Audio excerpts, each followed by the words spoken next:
Hello, YouTube. There are many stories and rumors about the mighty, or sacred, as it's called in Russia, Lake Baikal. And Russian scientists decided to dispel several myths about this deepest lake in the world. Let's look at some of the dispelling, and I'll add my comments. But let's understand that in some cases, those scientists may want to obfuscate the issues because there's definitely attention from the government to this marvelous lake. And there are projects that are taking place there that are not open to the general public. I suggest you find out more in my many videos about Baikal, my ongoing investigation. But let me look at some of what they call claims today. Claim, Lake Baikal has existed since the time of the dinosaurs. Well, the age of Lake Baikal still causes discussions among experts. According to some estimates, its history ranges from 25 to 35 million years, but there is a hypothesis that the lake's formation process began as early as 77 million years ago, as suggested by Soviet geologist Nikolai Logachev. It can be assumed that dinosaurs could have been contemporaries of the early stages of the formation of Lake Baikal, given that the era of these ancient animals ended about 65 million years ago. On the other hand, there's an opinion about the later appearance of Lake Baikal. For example, Doctor of Geological and Mineralogical Sciences Alexander Tatarinov claims that the shoreline of the lake was formed only 6,000 to 8,000 years ago. Nevertheless, Irkutsk scientists from the Limnological Institute refute the theory of the young Baikal, referring to biological data. According to their research, deep-sea endemic species living in Lake Baikal at depths from 400 to 900 meters appeared about 4.3 to 3.3 million years ago, which indicates that Lake Baikal already had significant depth at that time. The age of coastline of modern Lake Baikal is 6,000 to 8,000 years, not 25 million years, as previously thought. One of the participants of the Mir scientific expedition on Lake Baikal told Russian RIA Novosti in 2009. Previously, scientists assumed that the world's largest freshwater lake was fully formed 25 to 30 million years ago. The Baikal that we see now, its outlines, is about 6,000 to 8,000 years old, while the deep water part of the lake is about 150,000 years old. The source said, noting that the lake's overall formation process has been going on for more than 25 million years. During a dive in the Baikal Bay of the Lake Baikal, scientists from the Ulan-Ude Geological Institute and the Baikal Museum of the Siberian branch of the Russian Academy of Sciences saw that in essence the underwater slope in Lake Baikal is a complete analog and continuation of the land slope. The rocks precisely continue the surface slope to the depth of 1,100 meters. The structure of the bottom at the dive site is very unusual. The older rocks are on top, not on the bottom, as is usually the case. It seems that basalt, which is the oldest rock, is moving towards younger rocks. This theory is also confirmed by animals living in the lake and rock paintings on the shore. They are no more than 6,000 years old, the scientists noted, adding that this assumption is very bold and more research is needed to accurately determine the age of the lake. The Mir expedition on Lake Baikal began in 2008. During the summer, the Russian Mir 1 and Mir 2 bathyscaphes, a free-diving, self-propelled deep-sea submersible, explored the lake in search of new species of flora and fauna, and also descended into the deepest place of Lake Baikal. It is located in the central part of the lake, near the island of Alkhon, with a depth of more than 1.6 thousand meters. Well, the impetus for the expeditions I've stated in my other videos, I think you'll like them, and I definitely would point out to my research internationally made known from early 1990s to the so-called underwater humanoids of Lake Baikal, and somebody got very curious. But let me not talk about this now. There are other videos. You see, there is a catch about the age of the lake. The ice is under 2 meters thick, but transparent as a tear, frost and beauty. And then suddenly there's a fish under the ice. It floats as if it's not cold at all. Yes, what a strange fish. White, thin fins spread out like snowflakes. It has a head. What kind of curiosity is this? And this is Большая or Baikal golomyanka, name of the fish, a unique inhabitant of the deepest lake in the world. A unique method of reproduction helps golomyanka to maintain their own species from extinction. Could be heroic, you might say. They don't spawn. They give birth to live larvae. This method is called oviposition. It is inherent in only 3% of all fish on the planet. And mostly sharks, rays, and other inhabitants of warm waters do this. Golomyanka are the only ones who carry eggs while living in cold water. Fish mating occurs in spring and summer, and the pregnancy itself lasts 90 days. All this time, the tiny golomyanka carries from 1,000 to 4,000 eggs. Think about it. Childbirth coincides with the moment when they hatch. That's when they're born. Very often, females die after the first birth. This process is too exhausting. People don't catch this fish on purpose. First of all, due to the unique taste. After cooking, only fat remains in the skin, and secondly, they are not so easy to catch. The fish do not form shoals. They swim alone in the entire thickness of the Baikal waters. They don't take the bait, don't go into the light, and generally try to sit quietly at the bottom during the day so that no one eats them. Therefore, all those few golomyanka on the shelves of the stores, they were caught by people who were fishing for some other fish. And it's for the best, because if the population of the unusual fish drops, a real disaster will happen. But the fish helps establish the age of the lake, about 25 million years old. Another claim, Baikal is not a lake but a sea. Lake Baikal in Siberia is often called a sea because of its impressive size and depth. The main difference between a lake and the sea is that salinity of the water, and Lake Baikal is a freshwater lake. Its water is drinkable, unlike the seas which contain salt water. I think the main problem nowadays is the plastic contamination of the lake, but I've spoken about it elsewhere. But Baikal may become an ocean in the future. This is because the lake is located in the Baikal rift zone, where the Amur and Eurasian tectonic plates are slowly diverging. If this plate movement continues, then in a few million years, the shores of Lake Baikal may become so far apart that a new ocean will form.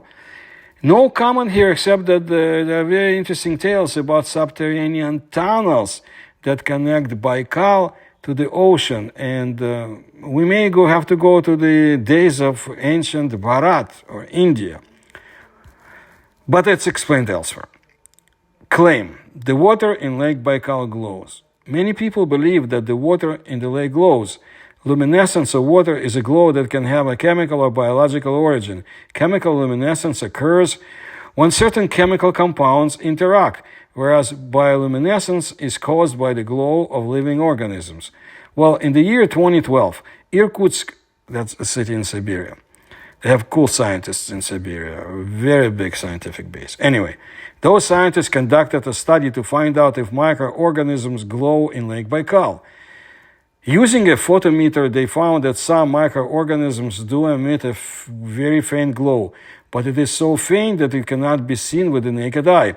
Such a study was already conducted in 1980, and at the end of the 20th century, it was revealed that the water in Lake Baikal glows.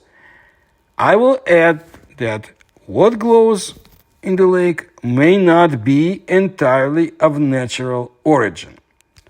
Claim, there is a monster in Lake Baikal.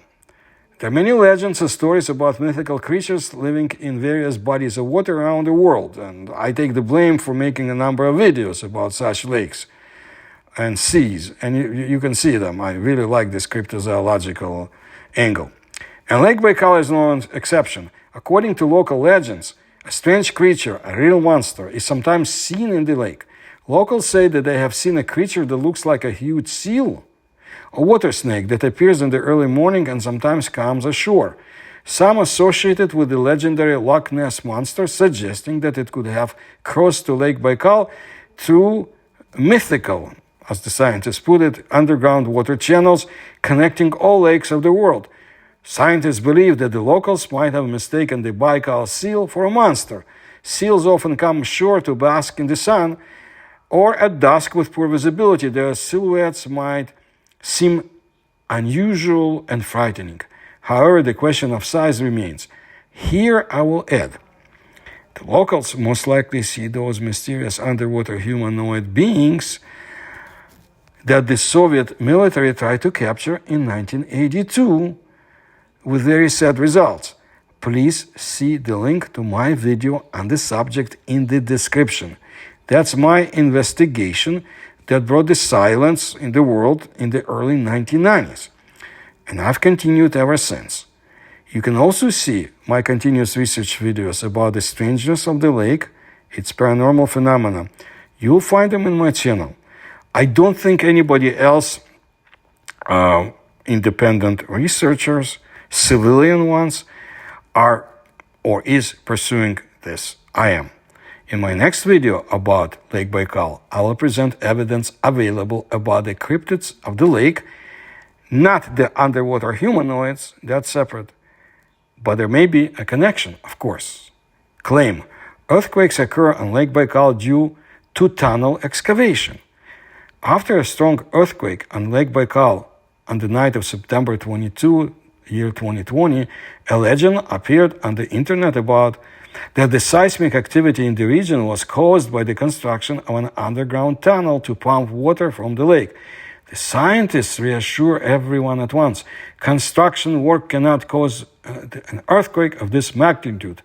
This would require tremendous efforts and resources that far exceed the capabilities of modern technology. So, we have learned that some underground construction has taken place, and the locals, they noticed it.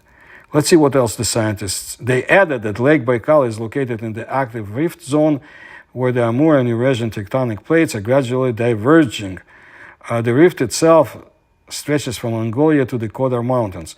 Seismic activity in the Baikal rift zone is a normal phenomenon. Earthquakes occur frequently here. They can even reach 8 to 9 points on the Richter scale. Thank God such strong ones are very rare anywhere in the world. These processes are related to the movement and interaction of tectonic plates. Excellent. But we also found out about that construction. Very interesting. Claim: Tanganyika and Baikal are very similar. Well, Lake Tanganyika and Lake Baikal, despite their geographical distance and location in different natural areas, have common features. For example, both lakes are among the deepest lakes in the world. Baikal is the deepest lake on the planet. Its maximum depth is 1,642 meters, and Tanganyika ranks second with a depth of about 1,470 meters. The main difference between lakes is the quality of the water. The water in Lake Baikal is fresh and drinkable, but the water in Tanganyika contains more salt. It resembles slightly salted seawater, therefore it should not be drunk. You should not consume it. Baikal is located in the southern part of Siberia, Russia, and Tanganyika is located in East Africa on the territory of several countries, including Tanzania, the Democratic Republic of the Congo, Burundi, and Zambia. The climatic conditions around the lakes are also, they vary greatly. Baikal is located in a continental climate zone with cold winters and warm summers, while Tanganyika is located in a tropical zone with a warmer and wetter climate. I would like to find out what really caused the comparison. But here's what I read about the African lake that may be relevant. In early 1914, a lake monster was spotted on Lake Tanganyika in Burundi. The German doctor M.V. Thierfelder, who worked in Tanganyika during the epidemic of sleeping sickness, went hunting to the lake with a local teacher named Ilsgensmeyer.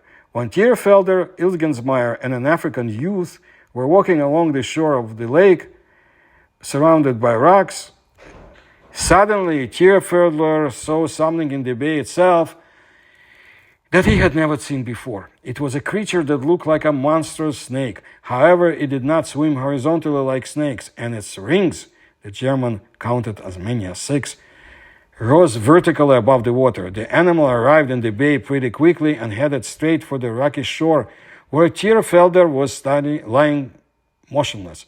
Comparing the loops with those of some otters that lived nearby, Tierfelder estimated that the animal was about 50 meters, 111 to 168 feet long, and each loop was about 4.5 meters, 13 feet long, and about 3 meters, 9 feet in diameter. The diameter of the entire animal was about the same from the head to the last third, where it narrowed to the tail. The beast had no legs, no stumps, no fins. However, there were fin-like structures on both sides of the head. The animal's color was bright brown, it had no scales, it was covered with thick fur. The head was difficult to see because it only appeared above the water for a moment, but it was no wider than the body and was not separated from it by a sling. The head was not a snake, but rather that of a mammal, such as a manatee. However, the mouth seemed narrow and elongated. After the giant creature had been moving among the otters for a while, it turned around and came out of the bay in majestic waves. Ilsgenmeyer also saw this animal, and his observations completely coincided with those of Tierfelder. Their African workers, who were not locals, did not recognize this animal, but claimed that, according to locals, it appears once every 5 years. Tierfelder published his observations in German in the year 1948. Famous cryptozoologist Bernard Heuvelmans treated any stories about the monster in Tanganyika with skepticism, since the lake has been well studied, but believed that Tierfelder's story was difficult to refute, given the obvious reliability of the testimony of 2 main eyewitnesses. However, he argued that Tierfelder's calculations regarding the size of the animal were extremely erroneous, which led to an exaggeration of its size. Heuvelmans estimated that the animal could have been half as small as Tierfelder had assumed, perhaps as little as 15 meters, 49 feet. He also noticed that it looked like the serpentine, vertically wavy bow that Mr. Cox and his wife had seen in Lake Victoria in 1959. Judging by these waves, the animal Tierfelder observed must have been a mammal. I always like to bring up Africa because I believe more research needs to be done there. I've done a little bit myself. I miss that continent and long to come back to do real field research with the, if I have the wherewithal, in Southwest, what used to be Southwest Africa, Southern Africa, a few other places. And, of course, Lake Baikal is something that I will continue to do research on because things are happening there. And very few people are paying attention. More attention should be paid to Eurasian paranormal, as you can see through my videos. So please expect more videos about Lake Baikal from me. If you like my research, you can support through the links you find in the description to this channel. Please subscribe to my channel. Please let others know. Make sure you're notified and like my videos. Thank you.